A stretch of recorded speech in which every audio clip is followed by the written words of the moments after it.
Business in motion. As the economy changes, business adapts, and people morph into new roles using new skills. Hi, I'm your host, George Torok. Welcome to Business in Motion. If you are in business or thinking of going into business, this show's for you. Every week, we have different guests from different areas of business. We hear their stories, advice, and examples that you might choose to follow. My guest today is Peter de Jager. Peter is a keynote speaker and head of de Jager & Company. He's also a change management specialist. Peter, welcome to Business in Motion. Greetings, George. Thanks for having me here. Peter, change management specialist, are you comfortable with that tag? Because you said you specialize in change management. Is that the way I would introduce you to someone? That's my primary focus and has been for about the last quarter of a century. A quarter of a century of change. You must be confused some days when you wake up. A little bit. And it started when I was real young. I was born in South Africa, raised in Ireland. I live in Canada. And so far, the country count is up to 37. 37 countries that you visited. 37 countries so far. How does one become a specialist in change? You observe what's going on around you. I mean, change is everywhere. And if you ask anyone to think back about a good change, they'll be able to tell you exactly why that change was good. And if you ask them to think back on a change disaster, they'll be able to tell you why it failed. All I've done for all of my life is place those reasons and causes into some type of category and try to make sense of them all. And that's what I've been doing. What's the change the most common change that people face that they have the greatest difficulty with? Well, it's not the biggest one, and it's not the most difficult one, and it's not the most life-disrupting one. That's called getting married or having kids, and we do that all the time. We embrace change. The things that really get us upset is when management tells us to use a new accounting system or to use a new email program or to use anything that's new in an organization. And when we're told to do something, typically without reason, we will resist it as if our lives depended on resisting it. There's a lot of paradoxes in this whole change management thing. So, Peter, is change easier to accept if someone gives us a reason? Much easier. And if the person giving you the reason is yourself, then we will embrace all types of change. A child that is in the schoolyard and sees someone riding a bicycle basically points to that and said, I want to do that. And then no matter what it takes, they're going to learn how to ride a bicycle. They'll get up on the bicycle, they'll fall down, cut their knee open, they'll be bleeding, and they get right back up on that bicycle. Why? Because they want to do it. And then there are those strange situations where you try to teach a child how to ride a bicycle that fundamentally doesn't want to learn. Well, they get up on the bike just like the other kid, and when they fall down, just like the other kid, and they cut themselves just like the other kid. But the response is totally different. And the response is, I told you this wouldn't work, which is the exact same response we see in organizations when we try to enforce a change on people without giving them a reason, without giving them a motivation, or even better, without letting them come to the conclusion that a change is necessary. So when management says to staff, do it this way, if you want to keep working here, you'll do it my way. Well, that's definitely a reason to change. I mean, the economic power, the economic gun, if you want, that the manager is holding, do it my way, otherwise you lose your job, is a sufficient reason to change. However, what happens is once the manager leaves the room, you're going to go right back to doing what you did before. And getting someone to change, because if they don't change, they'll lose their job, isn't going to get them to put their heart and soul into actually achieving the change. They're just going to do the bare minimum that gets them by. What you want to do is get someone to point to something and say, we need to do this, just the way that kid in the schoolyard says, I want to ride that bicycle. So why does one child want to ride the bike and will do anything to get back up on the bike, and the other one refuses? The vast majority of kids want to ride a bicycle, and they want to do it for a very simple reason. They see a child cycling around the schoolyard, and they see that they're moving faster than they can run without an adult in the picture. And to the child, and I've tested this in 37 countries where I speak to people, adults about what do you remember about wanting to ride a bicycle? And I ask, what does riding a bicycle mean to you or to a child? And the number one word that comes back is freedom. Freedom is important to us. Now, if you're in an organization and you're doing something an old way and it's not quite working properly, and if you see another way and you can come to the conclusion yourself that the other way is better, now you're motivated. In the same way the kid is motivated to do something that's going to give them freedom, you are now motivated as an adult to look at a new accounting system because it's going to make your life easier, or to embrace a new technology because it's going to make you more productive and more valuable to an organization.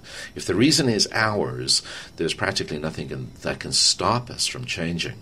If it's not our reason, if it's someone else's reason, if someone else is trying to get you to buy into a change that you don't understand the reason why, be prepared for some strong resistance. So when companies bring you in, Peter, to talk to their folks about change, is that because they've been fighting already and then somebody help us out? People bring me in for a number of reasons. One, a change has gone so badly into the dumpster that they need help.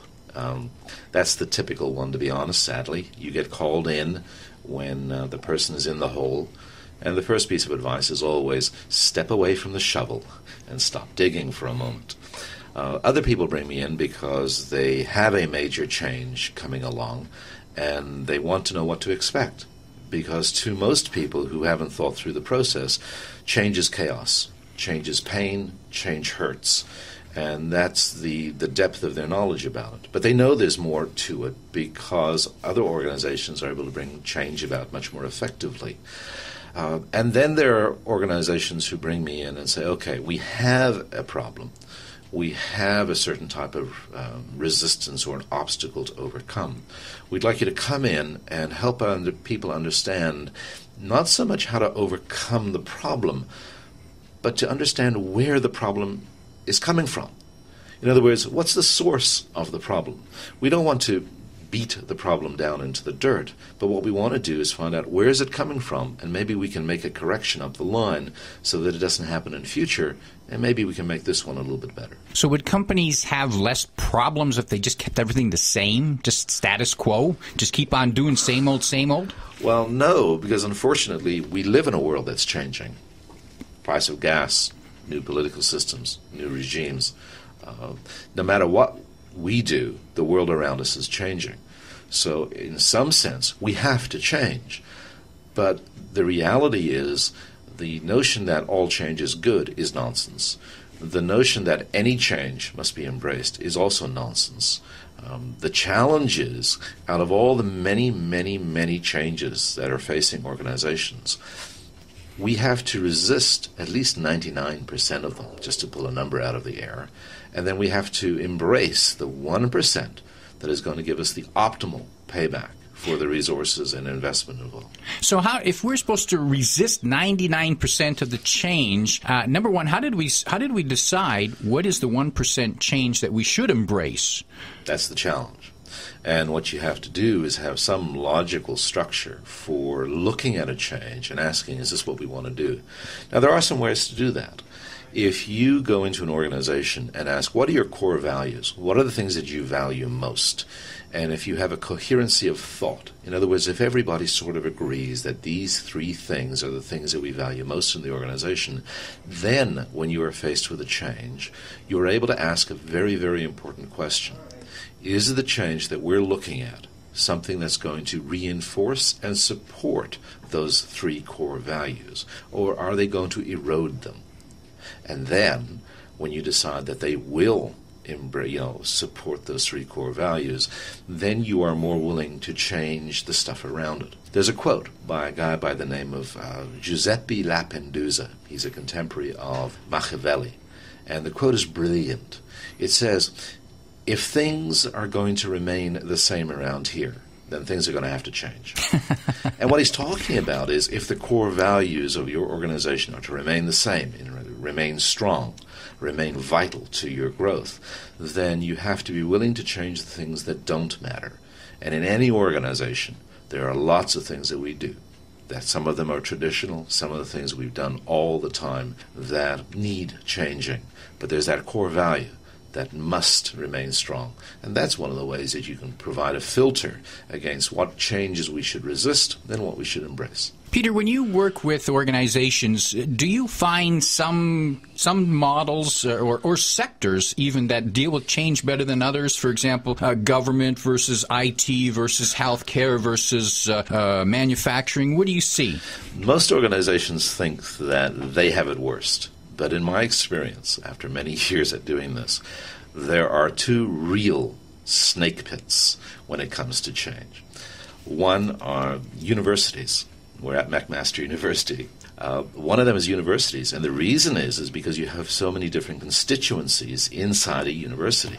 You have the academics, you have the admin, you have the alumni, you have the students, and they all have, going back to what we were talking about earlier, a different set of values. And because they have a different set of values, that when you present any change and you ask, is this going to support the core values, then you have a problem because you have so many different conflicting core values. One change will support this core value but erode that one. That's why it's a problem. And then the other snake pit when it comes to change management are hospitals. Hospitals have doctors, admin, patients, nurses. Nurses and doctors have two totally different sets of core value systems. And then even amongst the doctors, you have the doctors who are concerned with the patients, and all doctors are, but you have another set of doctors who, in addition to being concerned with patients, are also there for research. They're academic doctors.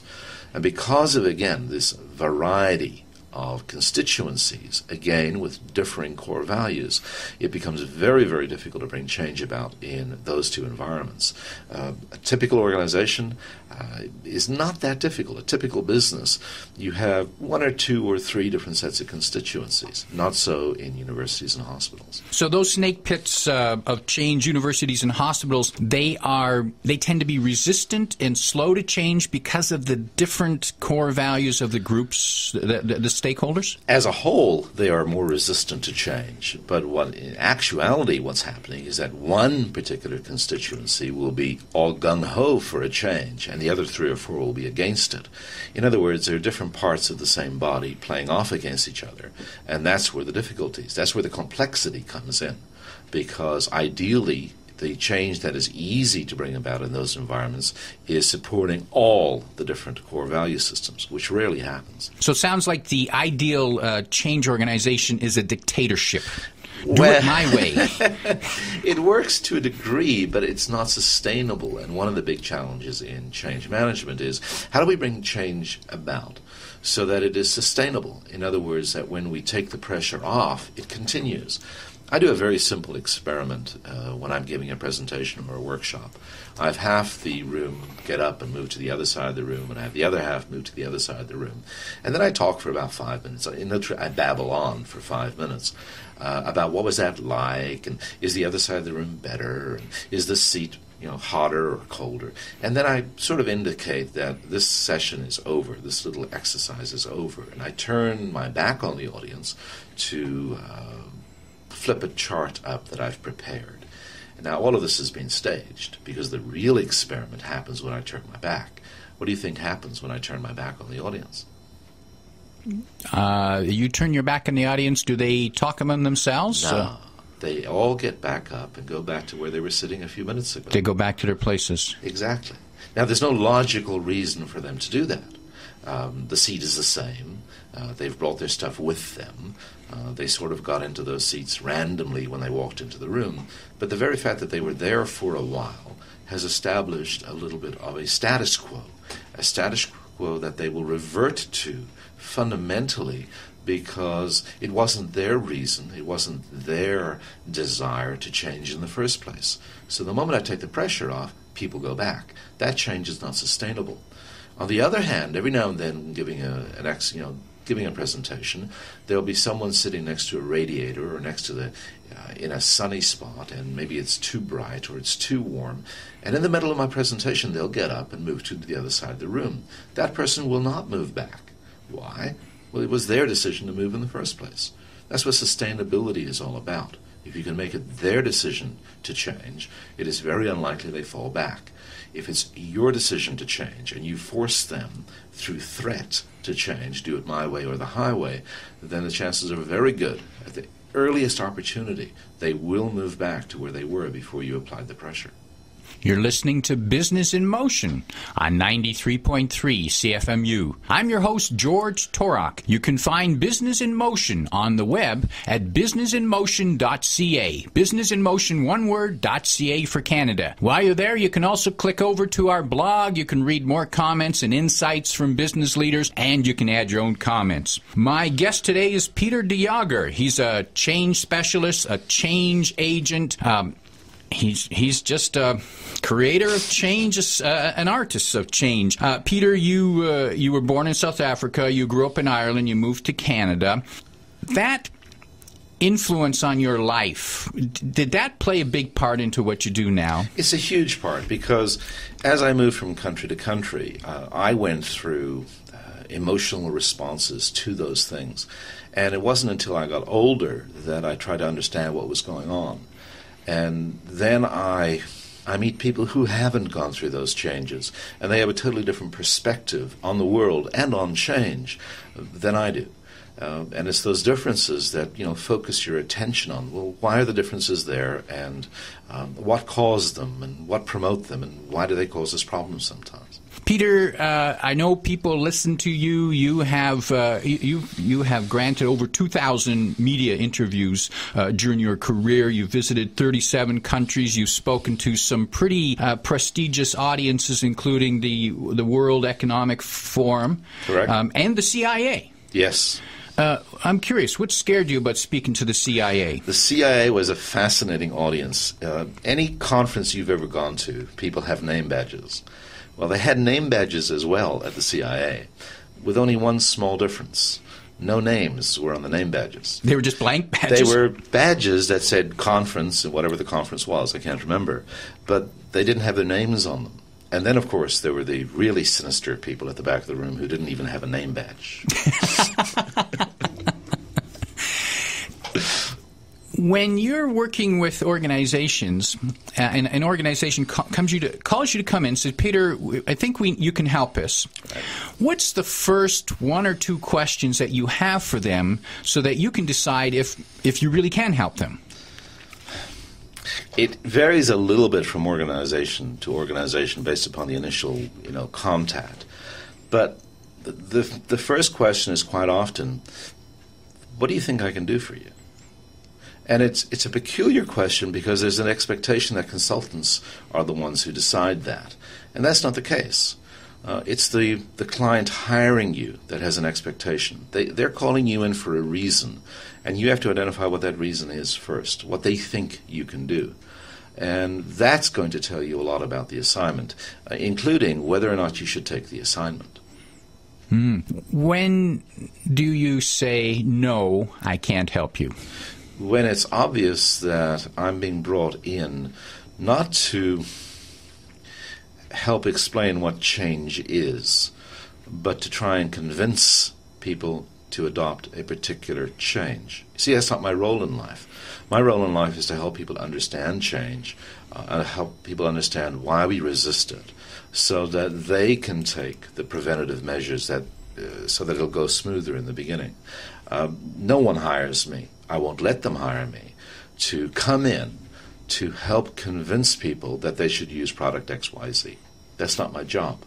That would be forcing change on them, and that's not the right strategy. Jim Collins has a great book, From Good to Great, and in that book he talks to organizations who achieved phenomenal change over a relatively short period of time. And he asked all of these organizations a very important question, and the question was, what is it that you do as an organization that enables your organization to move forward with great change? Well, what's the magic elixir that you give everybody?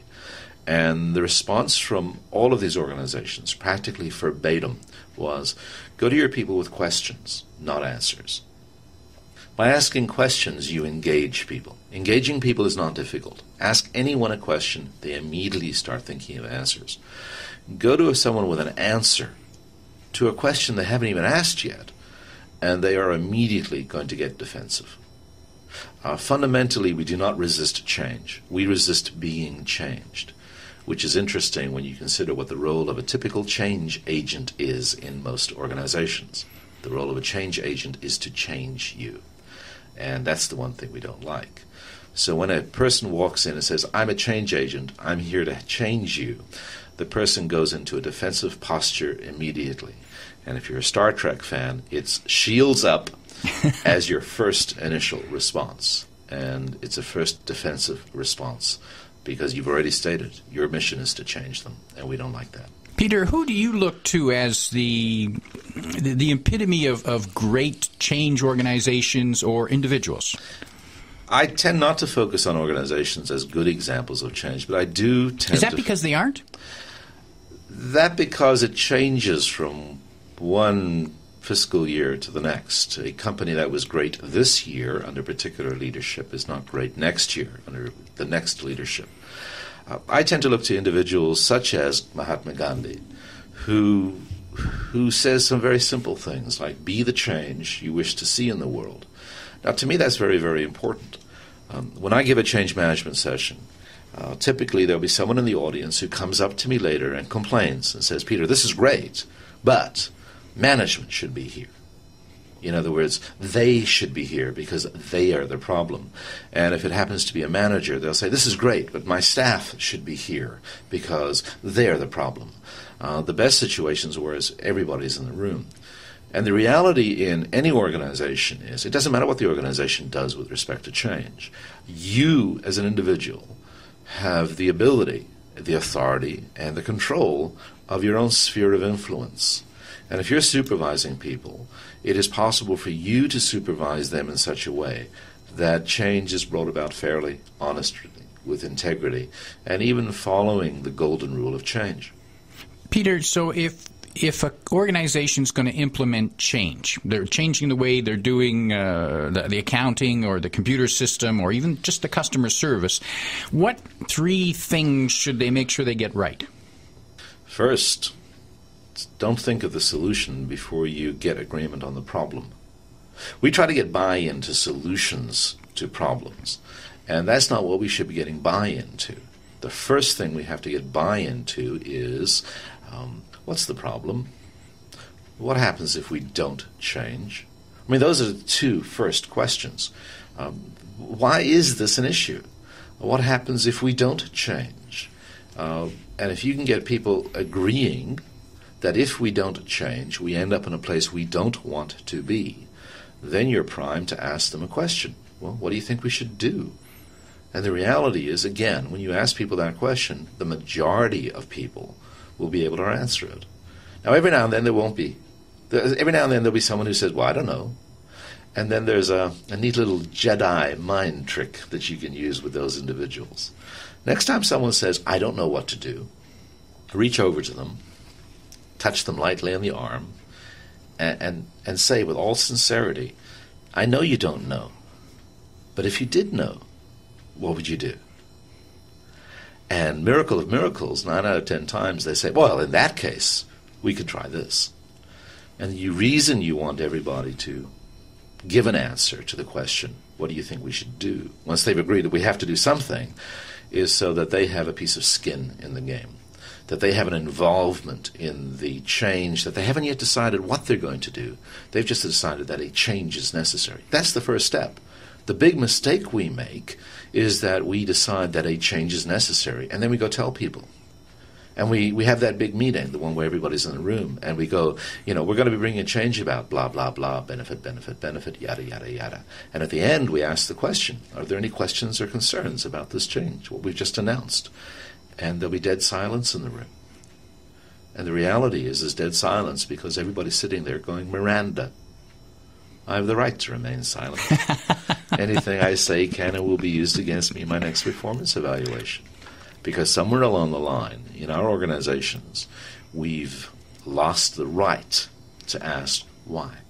Peter, as someone who helps others with change, there must have been some frightening changes in your own life. What was the most frightening change you had to deal with? Kids. Kids.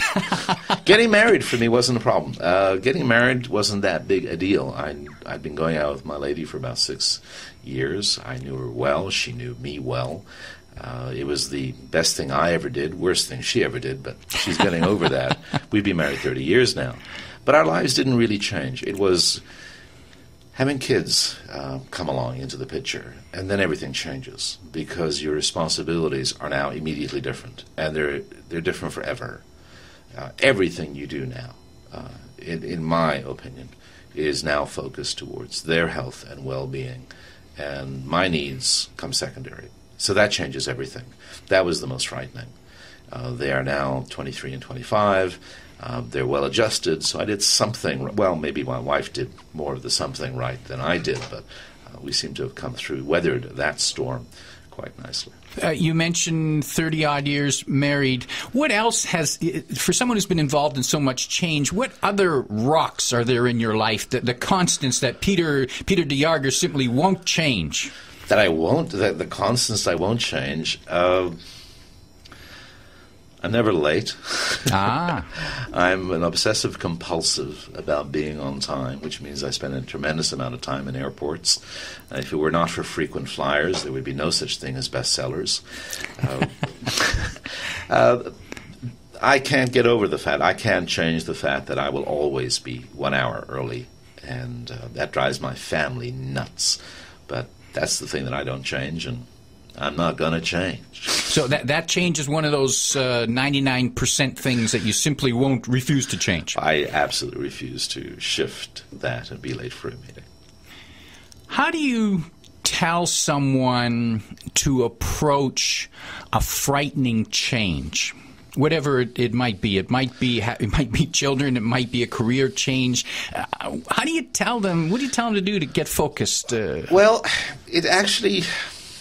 it's not so much getting focused. I mean, the reality about change is like falling down a mountain. When you go skiing, the purpose is not to get to the bottom of the mountain. If that was your purpose in life when you ski, then the best, most optimal way is don't go up the mountain in the first place. Just stay at the bottom, if that's your goal. The purpose in skiing and in life and in change is to fall down the mountain with the most grace that you can bring to the action. To fall with grace. When you're going through a change, one of the things to recognize is that the sense of chaos that you're experiencing is perfectly normal. There's no other way to do it. When you start off at the bottom of a learning curve, when you're doing something new, it is frightening. There is no other way. You do feel incompetent. There is no other way. When you get up on the bicycle, you will fall off. There is no other way. And embracing that recognition that being incompetent is normal is a large part of the secret of embracing change and being comfortable with it. Being incompetent is normal? Being incompetent is absolutely normal. Anytime you change significantly, you're going to be doing something you've never done before. That's the definition of change. And every time you do something that you've never done before, you're going to make mistakes. You have to learn to live with that. My mom used to tell me, don't go in the water until you know how to swim. It doesn't work like that. You learn to swim. Well, that's it. The first time you get in the water, you're going to get water up your nose. Embracing that reality of change, I think, is the real secret to being comfortable with it. Letting go, not focusing, but letting go. Giving up control. Skilled as you can, but give up this notion that you will always be in control. That's not what change is about. Peter de Jager, change agent, keynote speaker, author, thank you very much for joining us on Business in Motion today. Very good. Thank you, George. Tune in every Friday at 12 noon to Business in Motion on 93.3 CFMU, radio that's falling down the hill with grace. I'm your host, George Torok. Thank you for listening.